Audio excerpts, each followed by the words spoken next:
Solve This Murder. I am your detective, Dani. And I am your crime scene criminal and witnesses, Bill.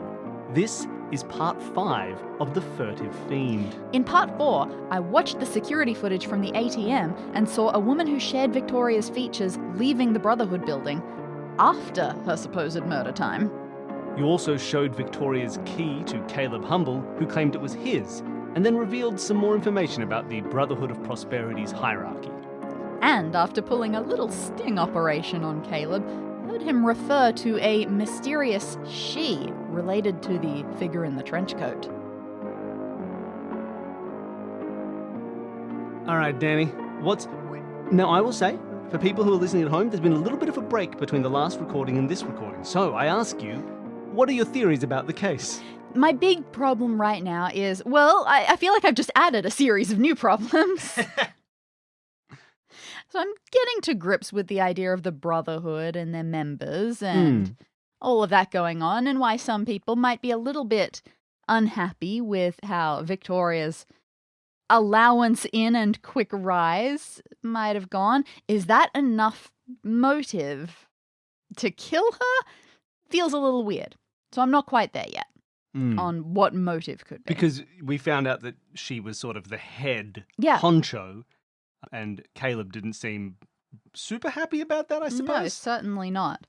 But it's hard to ignore the fact that she has a job that is all related to money, and that this Brotherhood is heavily wealth related.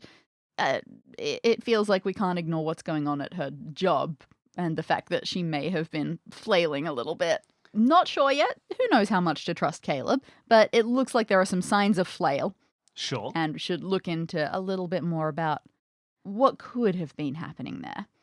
So we've still got a couple of people that we can visit. There's this David, the new client. Yes. We've got the sister, Nicole. You do have an address, I believe. You got one from Caleb. I did. But I think that if I want to think about motive a little bit more, which could be useful in talking to people, I wonder if going to the casino first is a good idea. She spent some time at the casino. Yes, you had receipts for the Golden Sky Casino that... They were all a few weeks old, but apparently she could be known to be a little bit of a regular, according to her assistant. True. It could well be a good place to start. So what do you think? Do you think it's better to search that and then talk to people, or talk to people and then search the place? I think that is up to you. Oh, no. You got to decide what sort of tracks that you want to follow on. Because, what remaining sort of lines do you have, are there in this investigation? We still don't know who this mysterious figure is, I suppose. Are there any others? Oh, yeah, trench coat person. Whoever the mysterious she is that rules the trench coat people. Fair. That's how I'm seeing it right now. Beyond that, look, I feel like I'm getting broad strokes, but anything about specifics and details, no. I still have a lot to learn. I don't know much about the hows of this case either. I know that it happened overnight. As far as I can tell, any one of these people with a key could have gone in and out. Probably should have asked Caleb how many there were. I'm just assuming every member has one. Could I ask for a list of members? Could have done that too. I went straight to honeypotting. You did. You went straight to buckets on the feet, coat over the shoulders. I thought so hard before activating that. Is this everything? Am I likely to get anything else useful from him? These little important details. That moment at the end of a discussion where you think you've asked all the questions, but you're just sitting there going, am I being an idiot? Am I being a fool? Do I need to ask more things? And often, for me, the experience is, yes, 100%. Why didn't you ask this? You did seem a hint surprised when I finished the conversation. No, not that overtly. But, you did have more. I'm not telling you. Who knows what else Caleb might or might not have said. Yeah, I think we spooked him good. So, I don't know if we're going to get more out of him. All right, let's do this. Let's check out the casino. I got to delve more into the motive. Okay. God, I hope I know where this place is. You find yourself at the Golden Sky Casino. You know exactly where it is. It's a fairly large casino. You've heard some rumblings in your time with the police that there are certain things that go on in this casino that are not quite above board. Obviously, surprise. The casino's allowed to exist, but these sorts of places are nice ways for people to launder money or run slightly less legal operations under the cover of gambling and all this sort of stuff. And it can bring in a criminal element, and therefore can also end up being controlled by a criminal element. Yeah. Nothing 100%, nothing concrete in your history, but there's rumors and rumblings. So as you enter the Golden Sky Casino, your guard is a little bit up. Yeah, I'm going to have to find the most innocent, trustworthy-looking staff member to help me out here.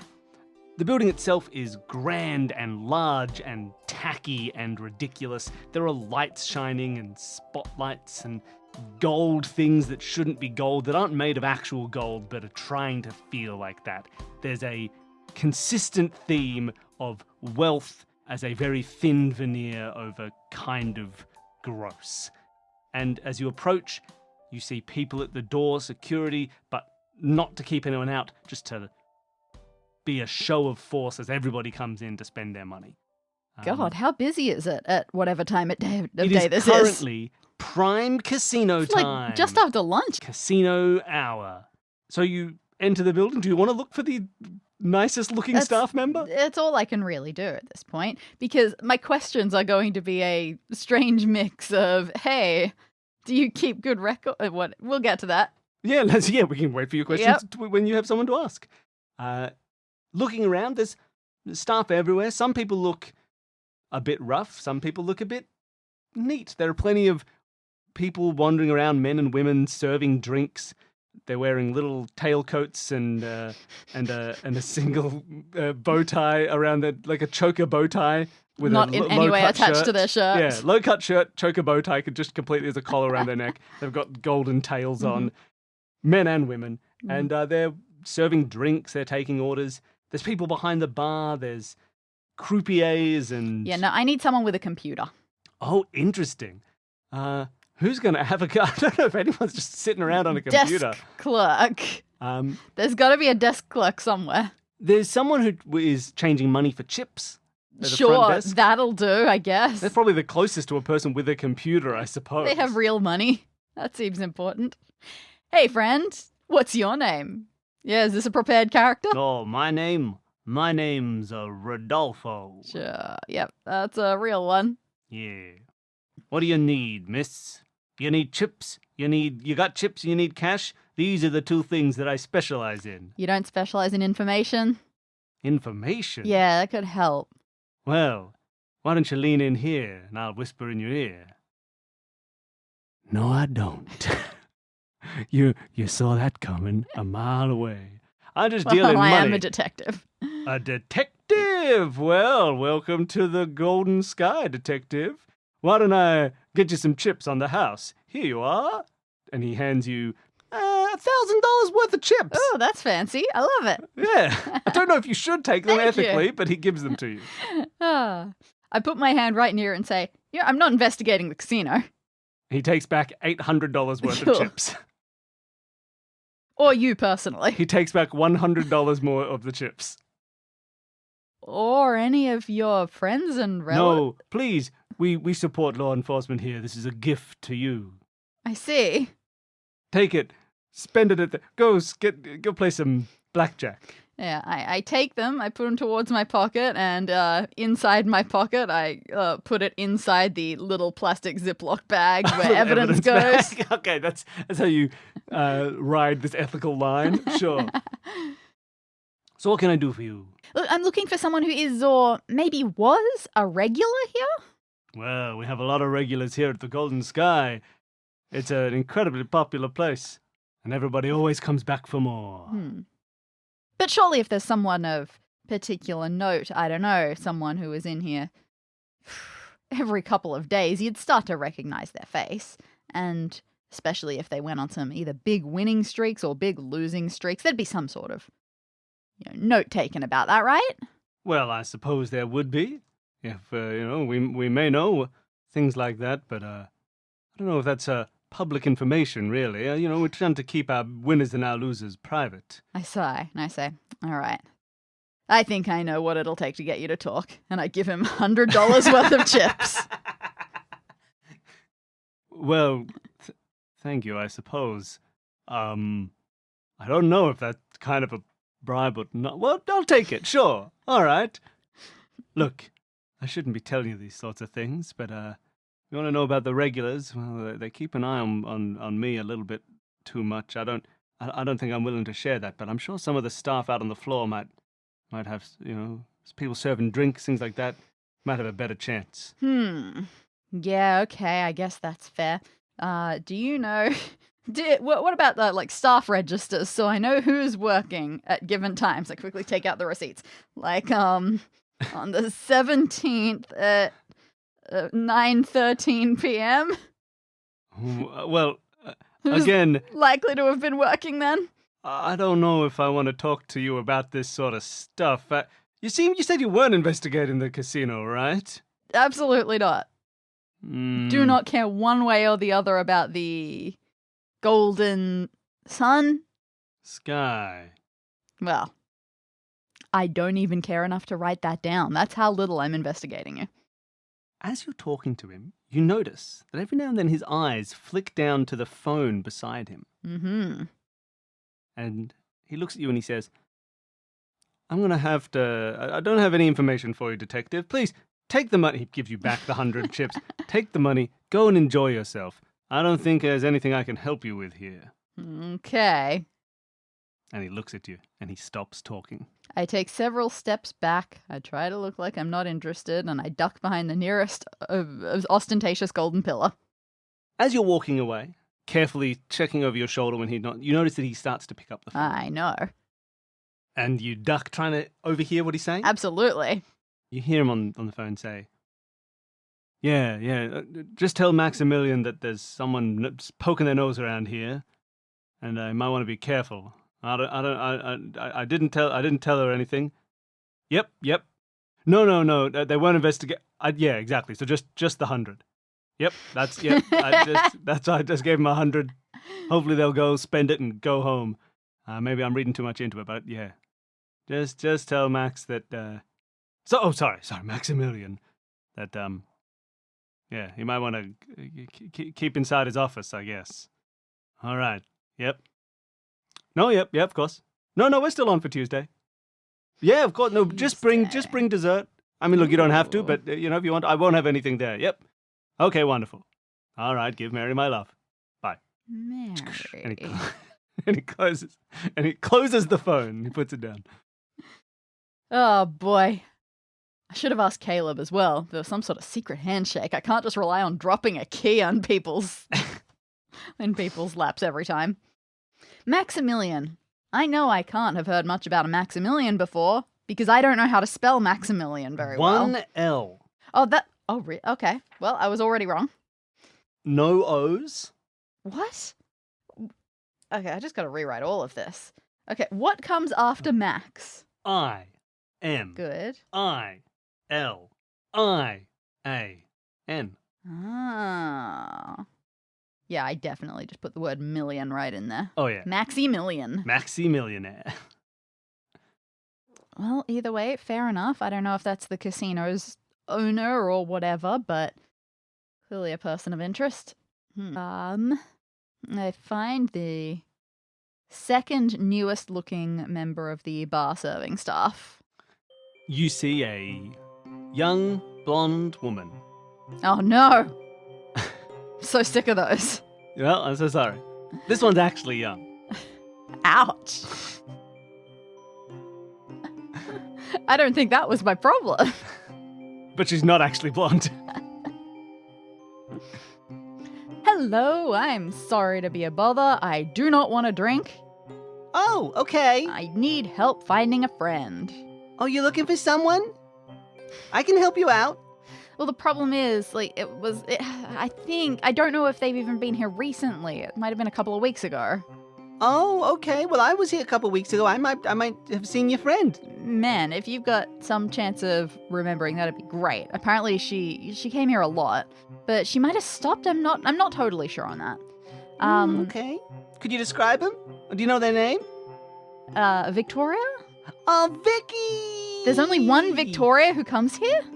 Well, who's here regularly? there's only one I know. Is it Vicky? I mean, blonde, maybe a hint older than you. Oh, so unlike me, who's really young and not really blonde, you mean the lady who's really blonde but not really young?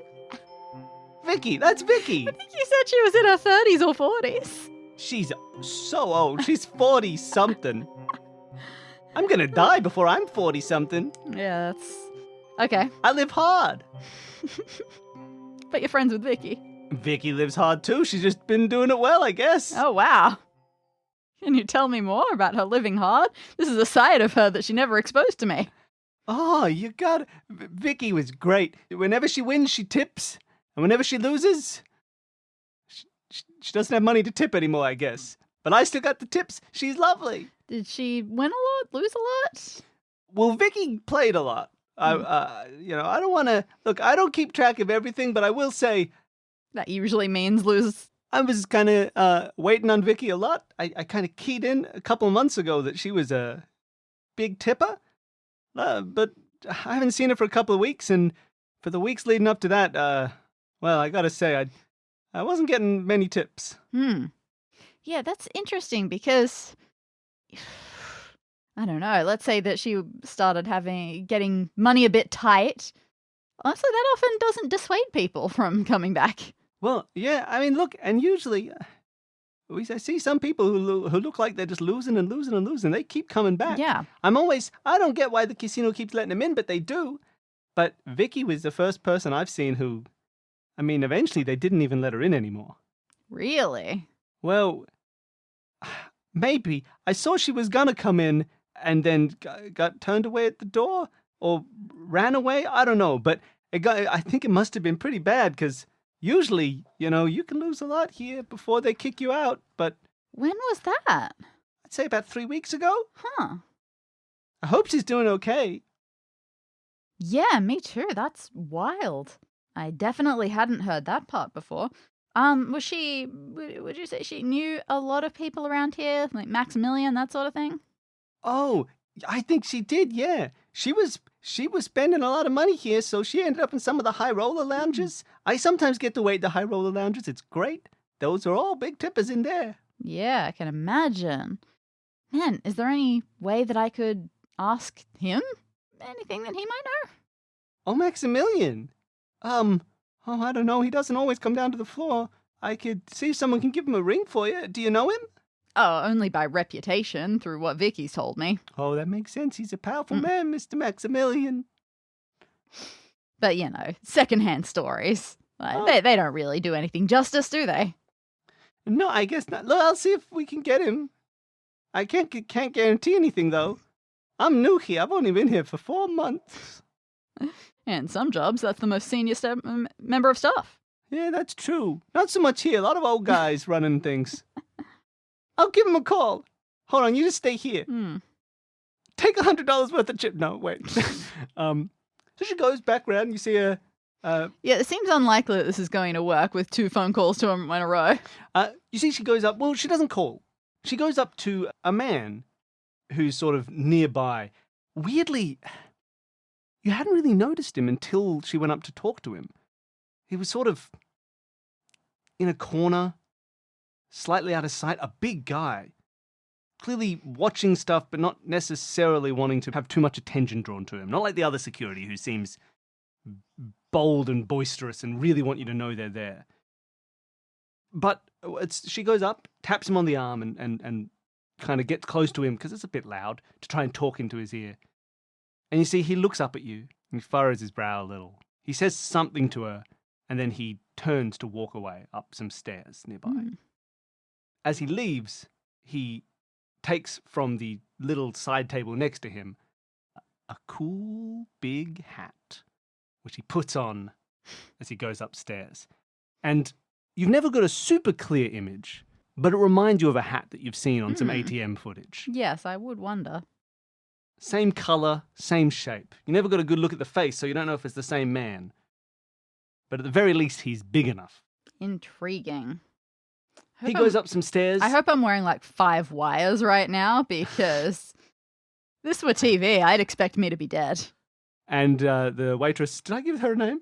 No. Oh, good. She comes back and she says, They said he'd ask, but it doesn't seem good to me. He didn't look very happy.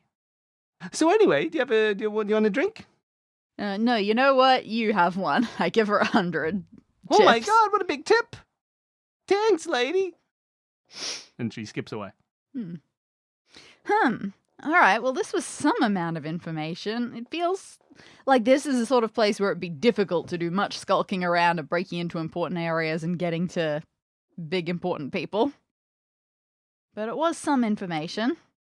Interestingly, after not too long, you see 2 men come down the stairs. Uh-oh. The same man, with the hat still on, and a smaller, slightly older man, grey hair, kind of... His whole vibe is sort of sharp and lithe. He's quite a thin man, maybe in his 60s. Very well-tailored suit, but just... His hair is short and sharp white hair. He's got a small little goatee. He's got sharp elbows. He's got sharp knees. And I can see his knees. in the cut of his perfectly tailored suit, yes, you can. And sharp they seem. And he sees you from across the crowded room and comes towards you. Okay. Well, I suppose I'm letting this happen. I'm glad it's happening in public. There's that. True. He approaches you and he says... Does the Hat Man come as well? The Hat Man cometh. And he says to you...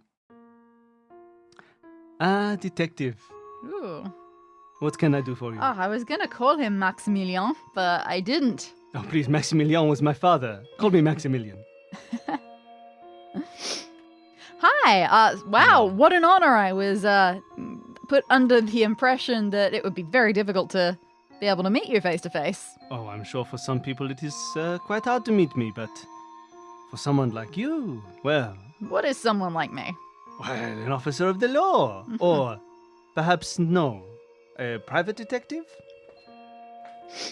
I feel your role A is bit of both. slightly nebulous, as is my own, I suppose. But no, of course I have time for people like you. Did you want to sit? I have an office just upstairs, please. Oh, why would I deny myself the pleasure of this area? Let's take one of the more public seating areas, shall we say? Of course. Please, sit right here. And he points to a beautiful, lovely table. I'm not sitting on the table. With chairs next to it. There are other people nearby on similar tables, eating, drinking. Right. Well, once again, I would like to assure him, much as I tried to assure Rodolfo, Yep, Rodolfo. I do not care about any dealings of the casinos. That is not why I am here. Oh, this is good to hear. Of course, there are no dealings here that you need to be concerned about. But then why are you here, detective? I should hope not, quite frankly. If anything, it sounds like you're the good guy in this story. I'm the good guy in many stories. Which is Victoria Buckland's story. His eyes narrow a little bit when you mention Victoria Buckland's. Oh. And what part of her story is that? The part where it felt like she was struggling, she was potentially falling into gambling addiction, and rather than preying on that, your people barred her. And she was able to start trying to turn a new leaf away from the pokies. Well... Is that summation accurate? Is that how you saw it? Of course. When someone loses too much money, I would, of course, always argue that they should not be here. We are in the business of letting people make money, not taking it from them. Maximilian, come on. Detective. You don't make a casino out of pure gold without people losing money here. That is pure gold. Look, I would never, detective, ban someone from my casino. If she has not turned up, well, that is, how you say, her own problem. Of course, some people, when they have nothing left to gamble, well, they have no business here. Did she try to gamble with something other than money? Oh, I suppose. I would say technically, how much of Buckland Financial do we own now? Oh, dear. And the figure behind him leans forward and says, Well, once we can collect, of course, we will have a fair amount. She does owe us a lot. So, of course, why would I keep her away from the casino when I could bring her in and she can pay me what she owes me? Yeah, I see what you mean. It may sound crude to your detective, but it is all above board. No, that's all good. But I'm getting confused. So is that now more that she stopped coming of her own volition? Because, when you get a little bit indebted to someone in certain ways, it can make you feel a bit sad being around them, reminding you of what you've lost. But I don't. Detective, I'm in the business of getting paid. Now, of course, when some people do not feel they can pay me, well, they avoid me, and I do not understand. I would never hurt anybody, of course. But they have fear of this, I suppose. And so they think, of course, when a man knocks on their door, perhaps he is from Maximilian, but this is never true. Of course not, detective. I would never be so crude. But I understand there is a fear, but do not worry, I will get paid. I always get paid. Right. Okay. Speaking of which, I believe you owe me $100. I already returned it to the staff. Well, I cannot take it from the staff, of course. You win this round, detective. Yeah, all right. I guess I've probably got enough out of this for now. I think. Take a mental screenshot of Hat Guy. Sure. He's still there, right? Yep, he's or still am I there. missing him again? No, Hat Guy is there.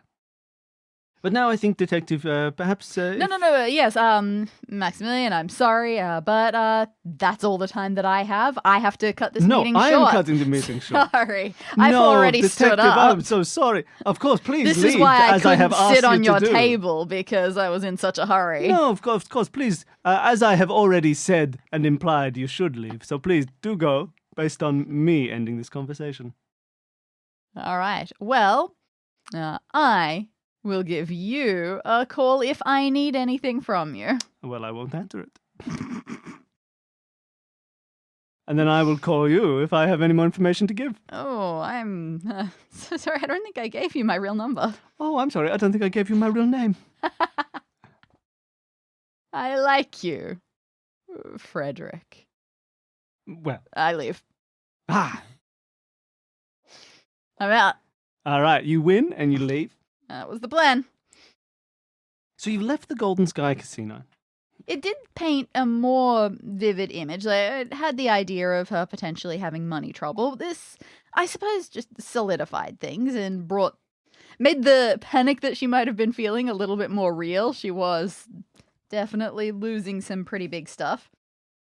Let's say she'd lost her own money. She had lost as much of the company as she was willing to part with. I still don't know anything about the 8th floors and the 26s. Nope. Gotta find that out. And, she may have been doing something similar with clients' money. And let's say she was potentially... I assumed that the Brotherhood was coming to her and patroning her business. Yeah. As a sort of brotherhood favor-y sort of thing. Of them all, we work with each other's business. We try to make each other wealthy and work together and all of that. But it feels like, it could be painting more of a picture of, no, she's not even necessarily abusing the position of head, but gently encouraging them. And they've all said, well, she is our new leader. I can accept this. And then she went and gambled their money away as well.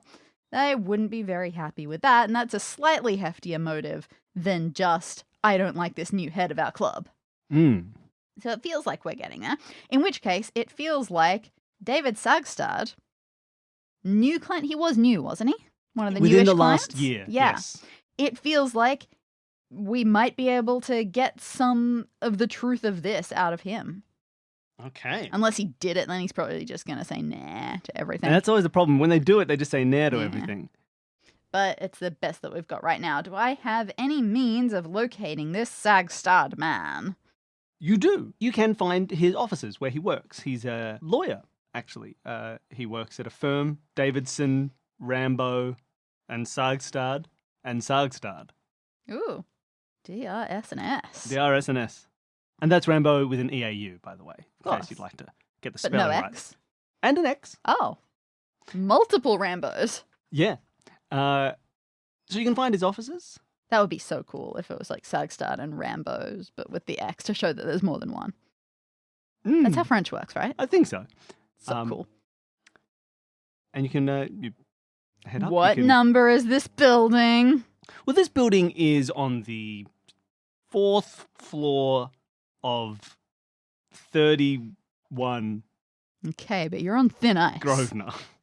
And as you head up, you find there's a receptionist at the front entrance who says, "Hello, how are you? Who are you looking for?" I demand a meeting with Mr. David Sagstad. Oh, of course. Let me just. Mr. Sagstad, there's looks like either a detective or a private investigator here to see you. Oh, all right, lovely. I'll send her right across. Which one was he happier about? What do you mean? You're asking me? Yeah. I didn't see. I said them both too quickly. I only got one reaction, which was that he was happy to talk to you. Ow. I want to know public perception. So if you head down, he's in room 515. Oh, sorry, wait, no, that's his old office. He's changed recently. He's in 826. God if you just damn it. If you just head down there. It's with these guys. You have lucky numbers? So you directed down to office 826, and you see that things are sort of like half unpacked. He's mostly set up. He's got a lovely desk, he's got a lovely chair, he's got art on the wall, but then one whole wall has nothing hanging on it and a bunch of stuff sitting down the bottom of the wall ready to be hung. And you're met by David Sargstad. He kind of reminds you a little bit of like a garden gnome come to life. He has a full beard and big ears. And as you approach, he says, welcome, detective, how are you? Oh, my. Great. Sorry, am I catching you at a bad time? You seem like you're in the middle of a big move. Oh, no, nothing like Please, don't worry, this is, I just take too long to set these things up. Have you just gotten a promotion or something? Congratulations, I guess. No, not just a new office. I've just moved across the hall. I swapped offices with Mr. Rambo. Oh, really? Yes. Oh, sorry, that one's got a big window. Well, yes, but there are more important things, detective, than windows. Like what? Oh, I don't want to bore you with the cosmic details. You used the word cosmic details and you're worried about me being bored. Oh, all right. And he looks at you with a slight twinkle in his eye and he says, in the ancient lands of the Levant, there were many, many numbers that meant great things to many people. Have you ever noticed? Anytime you've eaten at a restaurant that's tasted especially nice, it's been on number 8 of a street? Oh, I certainly have myself. And have you ever noticed that all the biggest businesses in town who do great business are always at a number 26? I'm sure you have, just as I have. You see, in this life, there are certain numbers that channel things towards you. They channel them towards you, detective. And 8 and 26, why, they channel success and wealth directly to the people who sit in those spots of the world. Now, I will say, anyone who's in office, 525, I'd hate to be them. 5s, they're the wrong angle of number, detective. They send money away to other people. You want to be in the rounded 8 and the beautiful, sinuous 26 that channels money in a curvature back to you and your door. It's all very scientific. Gotcha. Yeah, I'm totally on board. I think I'm starting to get where you're coming from. Yes. Think about it. If you can change your... Again, do you have a badge number or... I don't know, but whatever numbers you have, 8 and 26, detective. My 8 badge and 26. just has a smiley face on it. Ah, a smile is like an 8. Now, what can I help you with? Are you the investigator on a case I'm working on? I'd be shocked. I don't deal much in criminal law. You know what? Good point. You probably had a lot of these sorts of interactions. No, nothing like that. This is... You dropped your notebook, detective. Yeah, this is about someone else that you might have been familiar with, Buckland Financial? Yes, Buckland Financial, yes, of course. About what? Well, we're just doing, at first, a bit of a routine look into their books, and we're just trying to find out people's, satisfaction levels, whether they've been doing things in a prompt enough manner. Look, I am of course incredibly satisfied. Young Victoria is very good at what she does. I've given her a fair amount of money to invest in, and by all her reports to me, things seem to be going quite well. She's a smart cookie, that one. She knows a lot about how the world really works. Yeah, I have no doubt about her intelligence. Oh, yes. It's some other things that I'm worried about, but she knows how the world really works. That sounds cynical. Detective, I used to live with a veil over my eyes, seeing the world for only what it presents to me. But when you know someone who knows how to peer deeper, to pierce the veil, one might say, well, a whole world opens up to you. And Victoria opened my eyes. Right, so you currently have money invested there? Oh, yes, quite a lot. How easy would it be for you to take it out if you needed it on short notice? Of course, I'm sure I could. Of course I could. Yes, of course I could. Although, detective, if you know anything about matters like these, you have to leave it in for the long haul. You know, I know I've had my doubts before. I've tried to pull the trigger early, I would say, but no, if you knew about these things the way I know about these things, it's always better to leave it for longer than you think and let it grow and attract and bring in the blessings that money can bring. Yes. So of course I wouldn't take any money out. Yes. Right. You see, we're trying to. Well, look, I'll level with you. What we're trying to do here is someone who seems to be a disgruntled former client of Victoria, we assume former, has been sending some threats. Some threats? And it's worried her, and I'm trying to find exactly what caused that, because, they've made it clear that they weren't happy with the way that the business was being done, and so I wanted to know if you had any insight to that, if there was anything that maybe you weren't happy with either, or if you know anyone in particular who may have lost out where you gained. Oh, look, from a business perspective, no, I don't know anyone who's been so unsatisfied with her performance. What kind of threats do you mean? Oh, just general. I don't want to bog you down with the specifics. All right. Well, look, I hope there's language I'm not going to repeat. Well, fair enough. I hope she's doing all right. I don't know. Well, from what I've heard, she has a strong community supporting her. Yes. Oh, of course. Yes. A good community of friends. Everybody loves Victoria. Yes, everybody loves Victoria. Nothing has happened to her, has it? I always hate this part of trying to decide what to tell someone. True. Not that I know of. I lean closer in, narrow my eyes at him. That's good. It's good. Maybe I'm worrying myself over nothing. It's all perfectly fine. Well, look, no, If you have any credible worries, we can put more work into things like protection, if you think that there's any sort of valid concern there. Interesting. I've occasionally had meetings with Victoria, and I've noticed someone.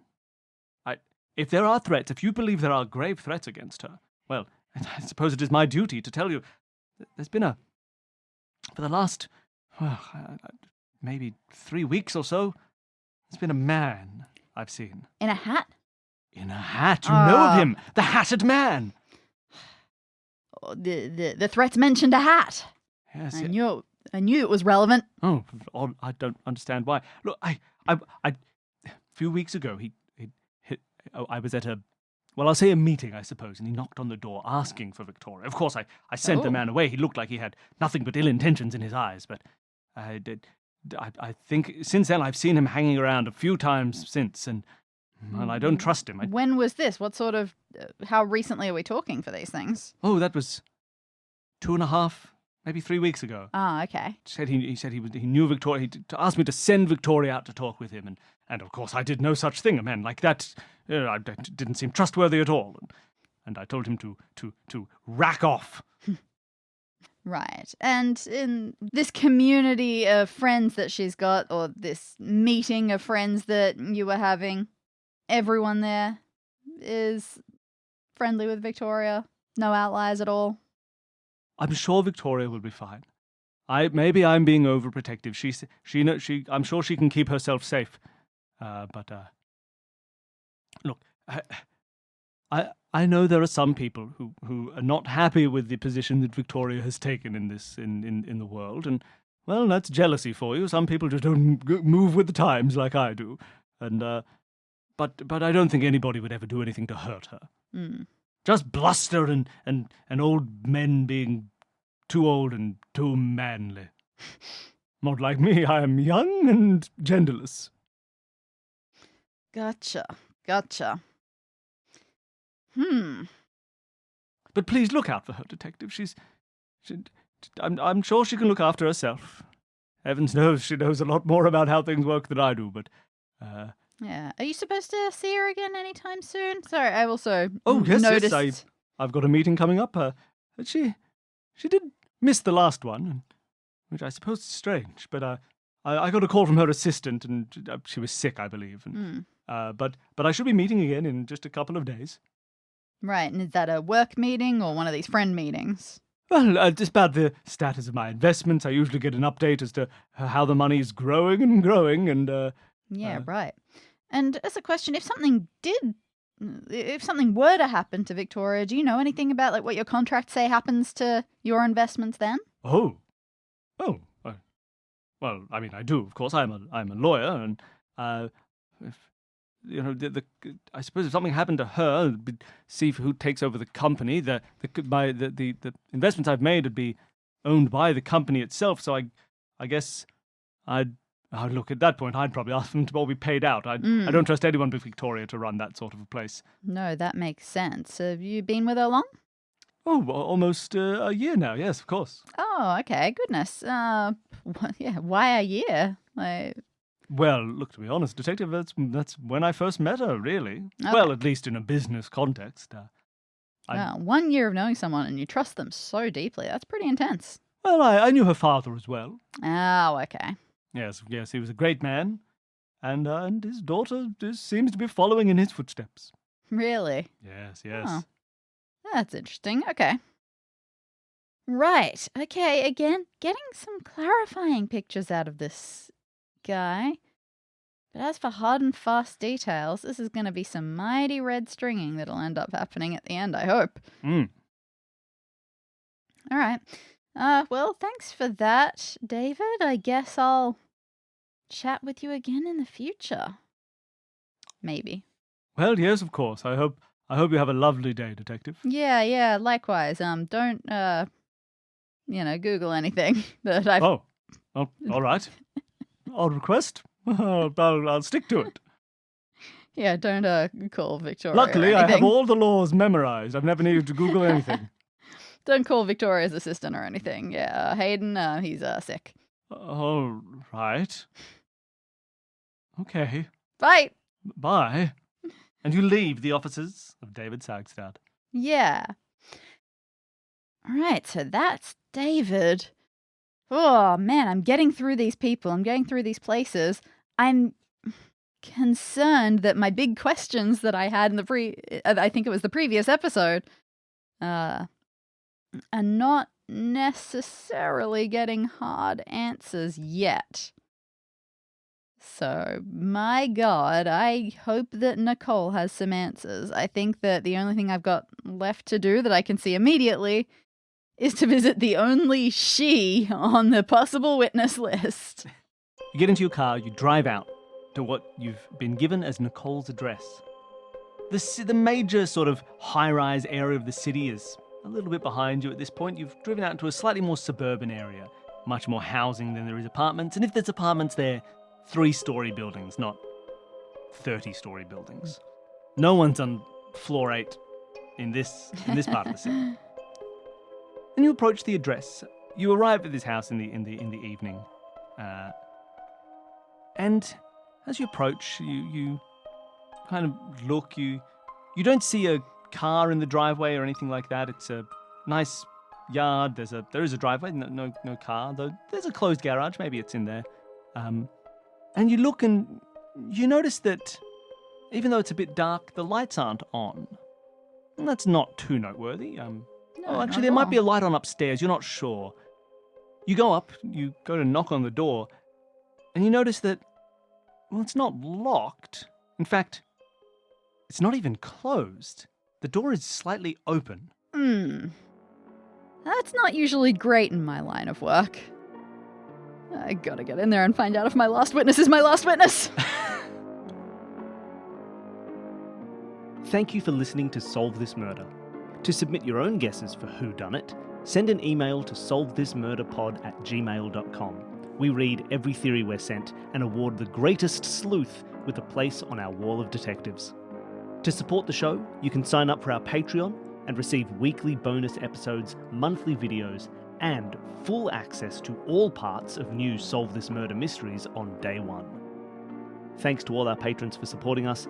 Thanks to Advanced Sagebrush and Shootouts for our theme music. And thanks again to all of you for listening.